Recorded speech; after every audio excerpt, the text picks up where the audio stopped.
Hello दोस्तों, मैं ओम शर्मा आप सभी का स्वागत करता हूं हमारे YouTube channel the Avon study पर। तो आज का टॉपिक बड़ा ही सीरियस टॉपिक है, क्योंकि इजराइल को ऊपर से ऑर्डर मिल चुका है कि ईरान के जितने भी न्यूक्लियर साइट है उस पर अटैक किया जाए, मतलब उस पर बम बरसाया जाए। और ये ऑर्डर दिए किसने हैं वो तो आप लोग को बताएंगे, और इससे ट्रंप की क्या मुश्किलें बढ़ने वाली हैं वो भी बताएंगे। साथ के साथ ये भी बताएंगे कि ट्रंप ने दोबारा से हमास को वार्निंग दी है किस चीज को लेकर, सारी अपडेट बताएंगे एक एक करके। तो आप सबसे पहले ये चीज देखिए कि 7 अक्टूबर को जो हमास ने इजराइल के अंदर किया वो काफी लंबा समय बीत चुका है, 1 साल से ज्यादा हो चुके हैं।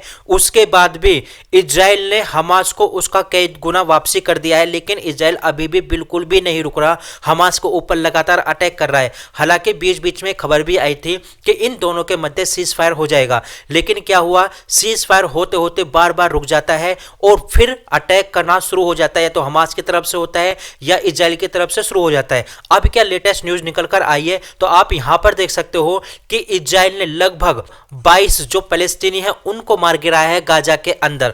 और इस पर देखा जाए जो इंटरनेशनल क्रिमिनल कोर्ट है, नेतन्याहू के खिलाफ यहां पर अरेस्ट वारंट जारी किया गया था, लेकिन नेतन्याहू ने यानी इजराइल ने वहां पर क्या किया, जितने भी आईसीसी के जो भी मेंबर थे उसको पूरी तरह से इजराइल के अंदर बैन कर दिया गया। जब ये बैन कर दिया जाता है तो इसकी निंदा भी की जाती है खुद अमेरिका के द्वारा भी कि इजराइल को ऐसा नहीं करना चाहिए था, लेकिन लगभग 490 फलस्तीनी मारने की यहां पर बात की जा रही है, और ये बात की जा रही है अल जजीरा न्यूज़पेपर के माध्यम से। लेकिन इजराइल गाजा के अंदर अभी भी नहीं रुक रहा बॉम्बिंग करने से, और ये देखा जाए इस समय ये युद्ध का मोड पूरी तरह से बदला बदला नजर आ रहा है इस समय। और वहीं दूसरी तरफ ट्रंप ने भी वार्निंग दे दी है। ट्रंप ने क्या बोल दिया है, all hell will break out in the Middle East, मतलब पूरी तरह से मिडिल ईस्ट को ब्रेक कर दिया जाएगा यदि हमास के द्वारा होस्टेज नहीं छोड़े गए, वो भी 20 जनवरी से पहले। आखिर ये 20 जनवरी को है क्या, तो 20 जनवरी को ट्रंप पूरी तरह से सत्ता में आ जाएंगे, वो शपथ ग्रहण करेंगे 20 जनवरी को अमेरिका के अंदर। और ट्रंप ये बात पहले ही बोल चुके हैं कि मिडिल ईस्ट के अंदर यदि शांति चाहता है हमास तो होस्टेज छोड़ दे, लेकिन अभी तक होस्टेज नहीं छोड़े गए हैं, और काफी ज्यादा न्यूज आर्टिकल में इसको कवर किया गया है। All hell will break, Donald Trump warn Hamas as he set deadline for hostage, मतलब डेडलाइन पूरी तरह से कवर की गई है कि 20 जनवरी तक वो सभी होस्टेज को छोड़ दे। और यही कारण है इजराइल अभी तक युद्ध विराम नहीं कर रहा, क्योंकि वो बार बार बोल रहा है जब तक हमारे होस्टेज नहीं छोड़े जाएंगे युद्ध नहीं रुक सकता, सीज फायर नहीं हो सकता। और इसी कारण बार बार ये युद्ध आगे बढ़ता जा रहा है। लेकिन ट्रंप यही चाहते हैं शांति बने, लेकिन यदि शांति नहीं बनी तो अब आगे क्या होगा 20 जनवरी के बाद कुछ नहीं कहा जा सकता, क्योंकि हमास को कई बार वार्न कर चुके हैं डोनाल्ड ट्रंप। आपको वो वीडियो जरूर सुननी चाहिए जिसमें डोनाल्ड ट्रंप द्वारा हमास को दोबारा से वार्निंग दी गई है। All hell will be paid. All hell must be paid if they don't release the hostages. Well, do I have to define it for you? Look, all No, I know hell you're not will gonna break out. telegraph If what- those hostages aren't back, I don't want to hurt your negotiation. If they're not back by the time I get into office, all hell will break out in the Middle East. Can you elaborate? And it will not be good for Hamas, and it will not be good, frankly, for anyone. All hell will break out. I don't have to say anymore, but that's what it is. And they should have given them back a long time. They should have never taken them.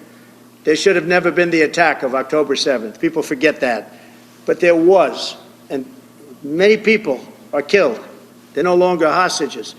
I have people from Israel and others calling, begging me to get, we had also people there from the United States, just so you know. They're holding some so-called hostages from the U.S.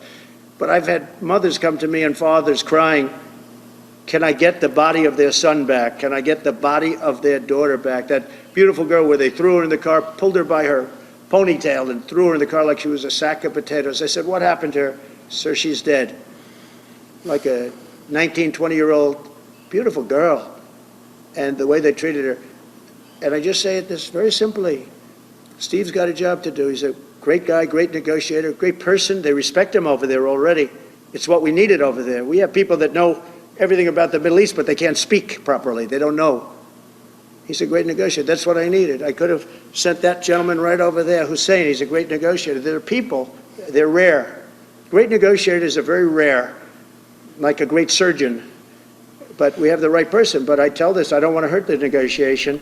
तो आपने ये warning सुनी कि 20 जनवरी से पहले पूरी तरह से डेडलाइन फिक्स कर दी गई है, छोड़ दिया जाए सभी होस्टेज को। वहीं दूसरी तरफ देखा जाए तो 20 जनवरी को इजराइल को भी ऑर्डर दिया गया है कि 20 जनवरी से पहले पहले वो जो ईरान की न्यूक्लियर साइट है उस पर बॉम्बिंग कर दे। और ये जो ऑर्डर दिया किसने है, तो ये दिया है बाइडेन के द्वारा। अब ये जो बाइडेन के द्वारा ऑर्डर दिया गया है और 20 जनवरी ही डेडलाइन फिक्स क्यों की गई है, क्योंकि 20 जनवरी को सत्ता में डोनाल्ड ट्रंप आ जाएंगे। और यदि देखा जाए तो पूरी तरह से मामला उलटफेर हो सकता है। यदि इसकी पूरी डिटेल देखें तो अमेरिकी राष्ट्रपति जो बाइडेन ने इजराइल से 20 जनवरी को डोनाल्ड ट्रंप के कार्यभार संभालने से पहले ईरान की जितने भी न्यूक्लियर साइट है उस पर बमबारी करने का आग्रह किया है, मतलब एक तरह से कह सकते हो ऑर्डर दिया है। इजराइल पर पिछले कुछ हफ्तों में यहूदियों पर लगातार हमले हो रहे हैं, वो भी किसकी तरफ से, हौथियों की तरफ से। और देखा जाए इस पर ईरानी न्यूक्लियर साइट पर बमबारी करने का विचार पहले से ही बना रहा था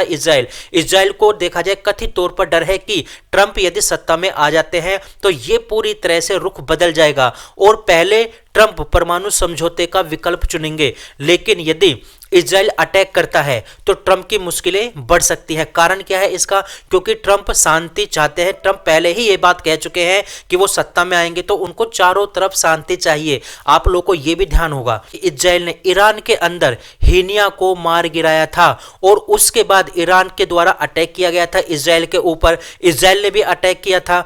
और वहीं देखा जाए ईरान ने जब लास्ट टाइम अटैक किया था इजराइल के ऊपर तो इजराइल द्वारा यह कहा गया था कि हम इसका बदला लेंगे। और पूरा वर्ल्ड देख रहा था कि अब इजराइल अटैक करेगा, लेकिन मामला धीरे धीरे शांत होता नजर आ रहा था। लेकिन अब इजराइल को पूरी तरह से ऑर्डर मिल चुके हैं कि ईरान की परमाणु साइट पर अटैक किया जाए। अब आगे क्या होगा कुछ नहीं कहा जा सकता, क्योंकि इजराइल के हाथ खुले हुए हैं। और मोस्टली यहां पर यह भी आप लोग को सोचना चाहिए कि ट्रंप ऑलरेडी इजराइल का फेवर करते हैं और हमास को बार बार कह रहे हैं और टारगेट कर रहे हैं कि होस्टेज को छोड़ दे, नहीं तो कुछ ना कुछ प्रॉब्लम क्रिएट हो सकती है। मतलब पूरी तरह से हमास को बर्बाद करने की यहां पर बात बोली गई है। वहीं ईरान भी इस चीज को लेकर घबराया हुआ है। यदि ट्रंप सत्ता में आते हैं तो उनका ईरान के ऊपर और न्यूक्लियर साइट पर क्या प्रभाव पड़ेगा। तो फिलहाल हमारे पास यही अपडेट थी कि ईरान के ऊपर अटैक करने का ऑर्डर मिल चुका है इजराइल को बाइडेन की तरफ से, मतलब अमेरिका की तरफ से। They're rare.